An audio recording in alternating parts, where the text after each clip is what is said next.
What up, fam? Welcome to episode 40. Wait, 40. What? I can never get this freaking right. I'm not gonna do that because that hurts my wrist. 48 of 3 p.m. That's third party minifig. Boom.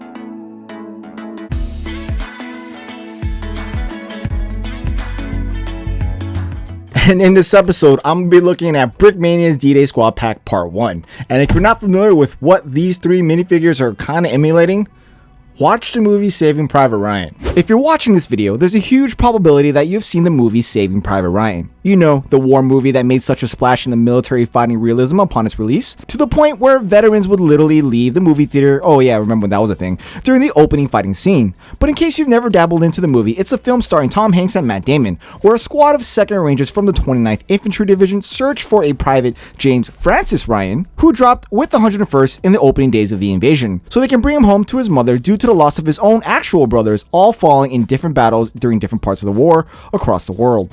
Alright, so here is Brickmania's D-Day Squad Pack Part 1. Now this reminds me of the M113 Squad Pack that came with the ACAV crew upgrade, I guess. Or you have to buy them separately, I do remember that. But I got 3 of those. And or the Top Gun add-on or crew. I forgot what the name was for that pack. I didn't get it, but I hope they do restock that one soon because, you know, it's iconic and, well, Maverick should be coming out relatively soon. But either way, we digress. Here is the packaging. It has 3 minifigures in here. The box art I gotta put up here because it's shiny. Moana reference. Sorry. That's what happens when you have children. So yeah, so it comes with 3 minifigures and 3 perfect calibers. So that's pretty cool. So let's open this up right quick. Now let's remember, Brickmania did not specifically say this is Saving Private Ryan. This is just an homage to those characters, but let's just say that they are. And let's just take them out of the bags right quick.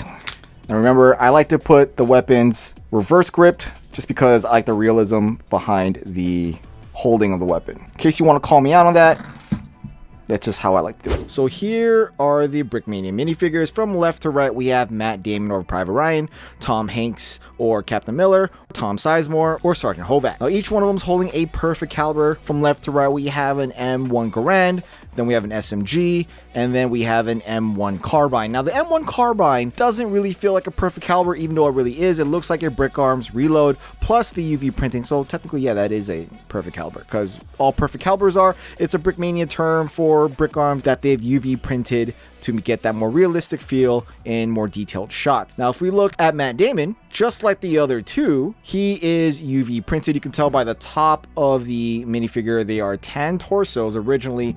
And well, Lando loves to do color tinting to get a more realistic feel. You can definitely see it in Sergeant Hovack. The minifigure on the right, it has that shade that is not a perfect tan and has that olive drab just like the other 2. Now the 2 on the right are 2nd Rangers, so their uniform is going to be slightly different. You can tell by the legs that they're wearing gaiters as opposed to the 101st Airborne. He has his trousers bloused like what we have nowadays with our current military.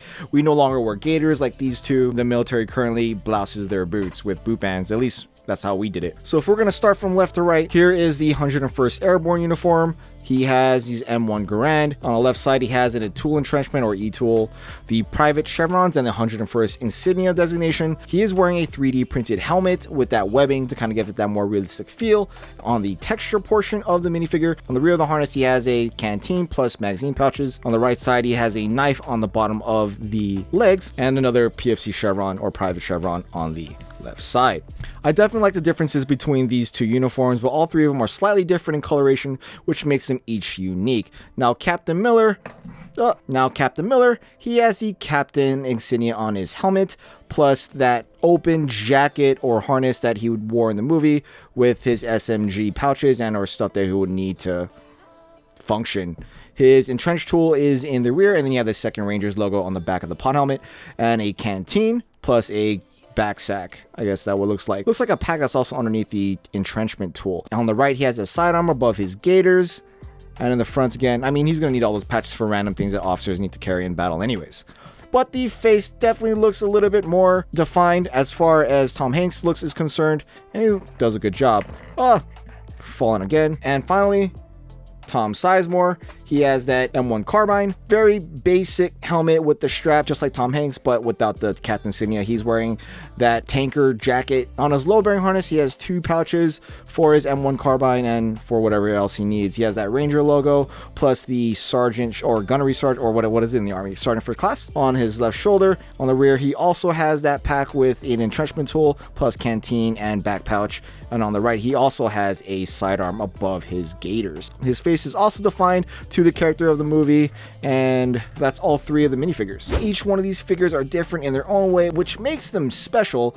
Not a typical traditional D-Day minifigure that you would normally get. These figures were designed and emulate the characters in the movie and unique on their own way. I do hope that Lando does continue with these in future years, or within the near future. I hope I don't have to wait a year for these, but either way, they're all really good looking minifigures that represents the character in the movie. So let me know if you guys ended up picking this pack up, and if you didn't, well, hopefully they restock them in the near future, and or when they get another round of these minifigures from the movie. So let me know what you guys think. If you made it with me all the way to the end of this video, give me a thumbs up, thumbs down, like, comment, subscribe below, and I'll see you on the next 3 p.m. video. Alright guys, peace.